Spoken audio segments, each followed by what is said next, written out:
all is well that ends well for Absolutely. Pakistan. They've got into the Super Fours now, and they can put this day behind them. Yes. All the controversy, the chaos, the confusion of this day, put it behind them, and look forward to the Super Fours and just putting up performances like they did today. And again, they'll just be really happy because there were a few hiccups for sure. The pitch wasn't the easiest when they came out to bat. The batting is something they probably will want to work on, but they'll be very happy with the way their bowlers went about things. Yeah, absolutely. And I think it's about getting a result. It's about getting that W behind you. And sometimes you need to do it the hard way. Yes, they've not been absolutely perfect in the games that they have played, but it's about getting a win. Sometimes a hard-fought win is also as good as anything else.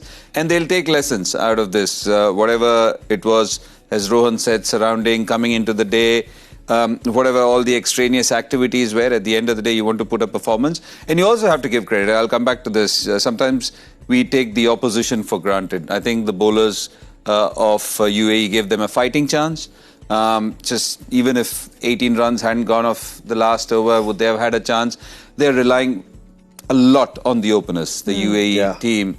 And we saw what happened. Once they went, the middle order didn't have that kind of strength to take on Pakistan and see their home through.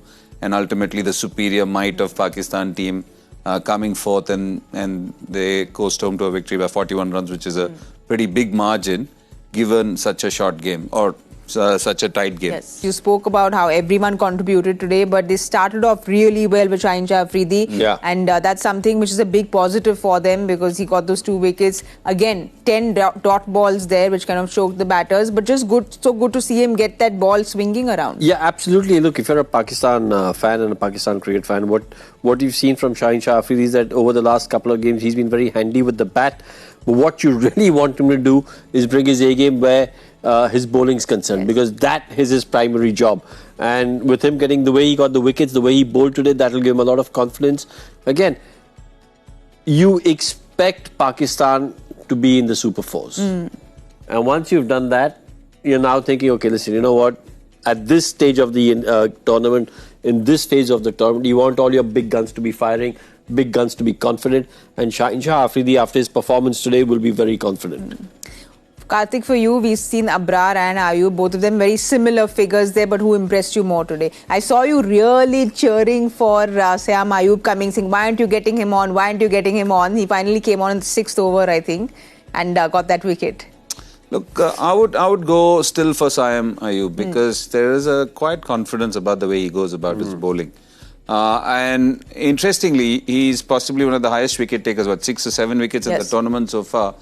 But that first wicket that he took when he got rid of the left-hander in the 6th over, the first time I saw him actually celebrating in an overt way. It was not overt, I would like to rephrase. It was actually celebrating. Otherwise, it's been quiet. He just goes about it, doesn't even bother. It's not as if he's surprised that he has taken a wicket.